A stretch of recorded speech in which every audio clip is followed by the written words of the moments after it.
जोधपुर के कबीर नगर क्षेत्र में देर रात लगी चूड़ियों की फैक्ट्री में करीब 14 घंटे की मशक्कत के बाद आग पर काबू पाया गया। रहवासी इलाके में चल रही इस व्यावसायिक फैक्ट्री में आग लगने से अफरा तफरी का माहौल हो गया और आसपास के एक दो मकान में भी आग पहुंच गई। दमकल कर्मियों ने पूरी रात आग बुझाने का प्रयास किया और आखिरकार आज सुबह आग पर काबू पाया गया। अब फैक्ट्री के ऊपर लगे 3 शेड हटाने और जर्जर भवन को हटाने की कार्रवाई की जा रही है।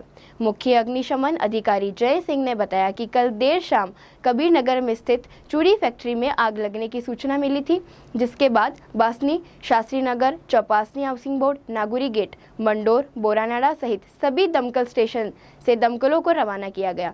2 दर्जन से अधिक दमकलों ने 100 से अधिक फेरे लगाकर आग पर काबू पाया। इस दौरान आर्मी और हाई स्काई लिफ्ट दमकल का भी सहयोग लिया गया। जय सिंह ने बताया कि फैक्ट्री में एंट्री का एक ही रास्ता होने के कारण आग बुझाने के लिए काफी मशक्कत करनी पड़ी। वहीं कल हवा का रुख तेज होने के कारण आग भी तेजी से फैली।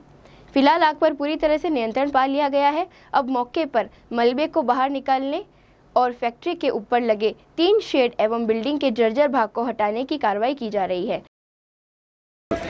रात में हमें सूचना मिली थी कि कबीर नगर के अंदर चूड़ी का गोदाम है, जहाँ चूड़ी गोदाम भी है और साथ में चूड़ियाँ बनती भी है।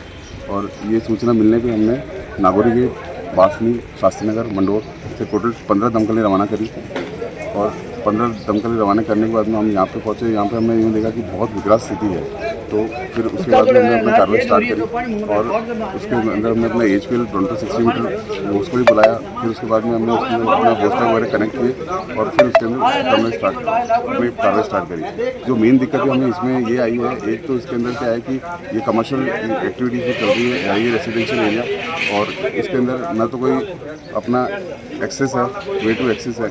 और फिर इससे ये होता है कि मान लो वे टू एक्सेस नहीं होने की वजह से जैसे हम सीधा कहीं जा रहे हैं और अगर मान लो वहाँ पे बराबर रूट हमें नहीं मिल रहा है तो हम वहाँ पे गिरने की स्थिति आ जाती है। क्योंकि कभी कभार ऐसा होता है कि कोई जगह ऐसी होती है जब बाहर निकलने के रास्ते नहीं होते, तो वहाँ पे हम हो सकता है कि ट्रैप भी हो सकते हैं। तो एक ये बड़ी हमें समस्या है। और दूसरा ये है कि यहाँ पे अपने जो हवा भी कल तेज़ चल रही थी और हवा तेज़ करने से हम कोशिश ये कर रहे थे कि आग को हम बुझाएं, लेकिन हम जितनी बार बुझाते हैं उतनी बार ज़्यादा आग लग जाती है। क्योंकि इसके अंदर कुछ केमिकल भी ऐसे कुछ यूज़ करते हैं, पॉलिश वगैरह होती है इसके अंदर, जिसकी क्वांटिटी में हमें मालूम नहीं थी। अगर क्वांटिटी मालूम होती तो फिर उससे हम क्या है कि और भी जल्दी एक्टिविटी करके आग को कंट्रोल कर सकते हैं। अभी तक कितनी फायर ब्रिगेड की गाड़ी आ चुकी है? टोटल 15 फायर ब्रिगेड गाड़ियाँ हुई थी और कम से कम 150 से 200 फेरे अब तक हो चुके हैं गाड़ी में।